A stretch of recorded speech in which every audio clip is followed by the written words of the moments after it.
Baghdadi is thought to have been born in the central Iraqi city of Samarra in 1971.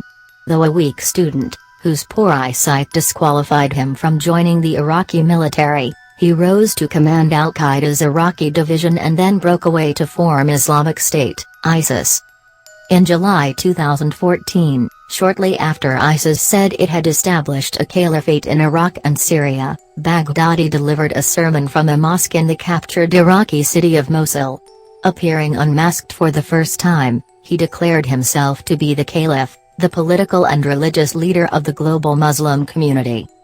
His declaration was roundly rejected by almost all Islamic religious authorities, but his caliphate became a magnet for thousands of foreign fighters and women.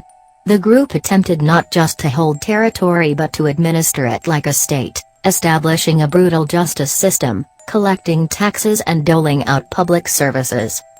Baghdadi had been seen publicly on only one other occasion, an 18-minute video released in April this year. Since 2016 he had a $25 million bounty on his head. He had been reported to have suffered serious injuries in airstrikes over the years, and before Sunday there had occasionally been speculation that he had been killed, but he continued to resurface in audio tapes and videos. Why is his death significant? In March, ISIS surrendered its final territorial stronghold in the Syrian city of Baghouz, a deep material blow but also a symbolic one, depriving the group of its ability to claim legitimacy as a restored Islamic caliphate. The defeat prompted Baghdadi's first public appearance in 5 years in a video that was interpreted as an attempt to fortify his leadership, in the face of dissent within the ranks, and to demonstrate that the group continued to exist even without its territory.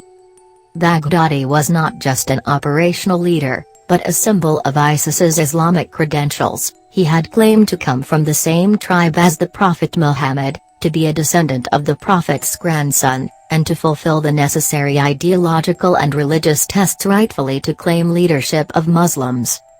His death is another strike against ISIS's purported legitimacy, leaving it less able to claim to be any different from other violent extremist groups. How and where did he die? In his address to the press on Sunday, Donald Trump said Baghdadi died during a raid by U.S. Special Forces on his Syrian safe house in Idlib province in northwest Syria on Saturday night. Baghdadi fled into a dead-end tunnel and detonated a suicide vest, killing himself and 3 of his children, Trump said. A DNA field test was conducted, and some of his remains were taken by U.S. forces, he added. Reports quoting anonymous American, Iranian and Iraqi officials earlier said the raid took place in Berisha. Video posted from the town showed a building reduced to rubble, bodies scattered in the area and deep craters in the ground. What do we know about his movements prior to his death? Baghdadi was thought to have been hiding in eastern Syria along the border with his native Iraq. He is said to have used extensive measures to avoid surveillance, never using mobile phones, frequently changing safe houses and avoiding traveling in convoys that might draw attention. Few would have guessed that he was in Idlib because the province, which is under siege by Russian and Syrian forces, is mostly controlled by Hayat Tahrir al-Sham, an Islamist militia that is opposed to ISIS and has been known to hunt down and execute suspected members of the group.